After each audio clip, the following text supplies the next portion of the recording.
An atheist told John Lennox that the only reason why you follow God is because it gives you comfort. But then John Lennox reversed the question and said the only reason why you don't believe in God because that brings you comfort. So make sure to watch till the end so you know how to answer this question. Let's go back and see the video. Is what is true. Yeah, but in that case, it's early stage senility, I think. But it's very easy to write it off like that. If I just said that was the same of atheism, you want comfort. I mean, no, but what comfort does atheism give? It gives you the comfort that you never have to meet God. Here are two reputed Oxford professors, Peter Atkins and John Lennox, discussing on the subject of religion and science. Atkins presents his case that religion is nothing more than hallucination, and calls coming to faith in Christ as the early stage of senility. Watch how John Lennox brilliantly responds to his arguments. I think humanity. Well,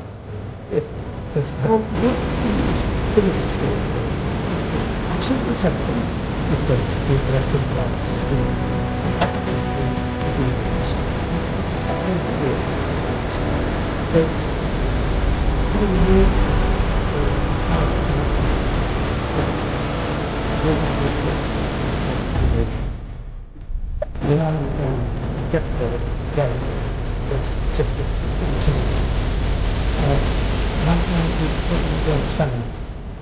Everything about its environment, and I think that's wonderful. But Peter, we can't reverse history, as you say, but we can reverse it on the personal level. There's a book sitting right there called The Language of God by Francis Collins. He started off in atheism. His slate was written on by atheism to start with. And he came to the conclusion, as people like C.S. Lewis did, and Alistair McGrath, who was here, did, and many other people did, that the evidence for God is so strong that they abandoned their atheism. And I have seen this happen in colleagues and friends of mine. So I just think your argument doesn't hold water. The issue for all of us is what is true. Yeah, but in that case, it's early stage senility, I think.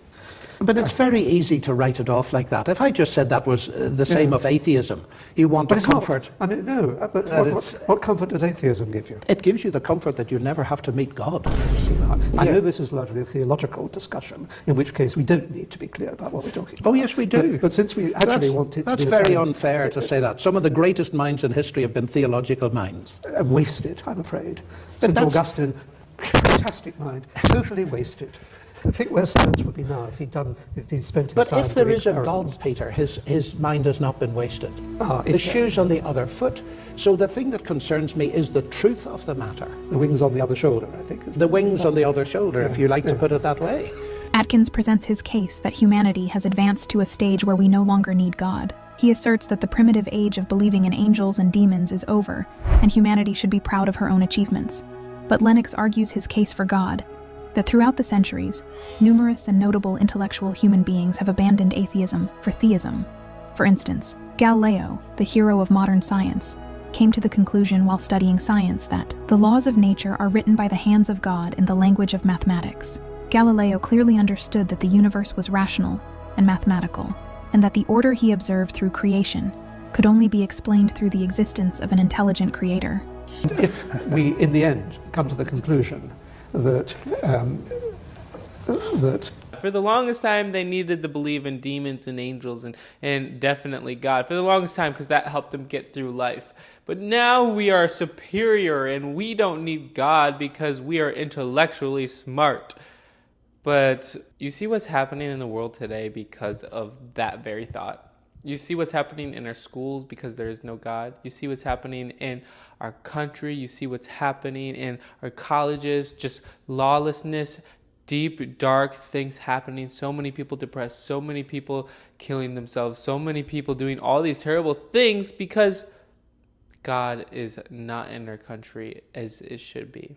And what he's getting at is there's a lot of comfort in saying, yeah, I don't have to hold myself responsible to a God. I can do whatever I want now. I can do the things that I once thought were sinful. Now it's just meaningless. So I can do whatever. And that right there is also very dangerous. a wall of having insufficient intelligence to But to why work should things it, out. Peter? What would be the difference in me lifting up your book and saying that implies that whatever physical processes are behind this book, there's an intelligence behind it? Because it's lazy and it's a false analogy. It's a false It's analogy. not lazy. Well, it is. How is it a false analogy? Well, it's both lazy and a false analogy. It's the only explanation that makes sense of this book. Of a book, I agree. Yes, it's not lazy. No, but you're talking about a book. And then I'm thinking of DNA. Yeah, that's well, the false where's the analogy. falsity of the analogy? That's the false DNA analogy. is a longer word than Peter Atkins. Yeah, but I didn't put a lot of words into a bucket, stir them round, and hope that they Exactly. fall. And so, Exactly. well, theologians rush in where scientists hesitate to tread. And I haven't noticed any hesitation of the scientists rushing in. you rush in with an explanation, which is that there's a God who did it. I say. But I'm not saying that's an exhaustive explanation. Nor am I saying it's a scientific explanation. What I'm saying is the whole study, the mathematics, what we've discovered points towards a mind. Let's get on with elaborating, elucidating the mechanisms. My belief in God doesn't stop that going on at all. You're claiming that it ought to or it should. It makes it more fascinating, not less fascinating. Well, what can I say? Exactly. What can he say? Wow, that's so good. I love the book analogy when he talked about like, yeah, you see your book right there. You wrote it. So when I look at this book and just the pages behind it, I think there's definitely a mind behind it. It just didn't come to existence by itself. It just didn't happen. There was a creator. There was someone who wrote those pages with intelligence, design. And when you look at a human body, the DNA and how many system or code into a computer or into pages that would fill up skyscrapers. The book would be so tall. It would be as tall as a skyscraper. When you look at the DNA of a human body, you must think that there is a creator behind it. That's the only explanation. Like the only logical explanation. You think like that all of this would come to existence on its own. It's just not logical at all. When you think about atheists, they like to think they're logical, but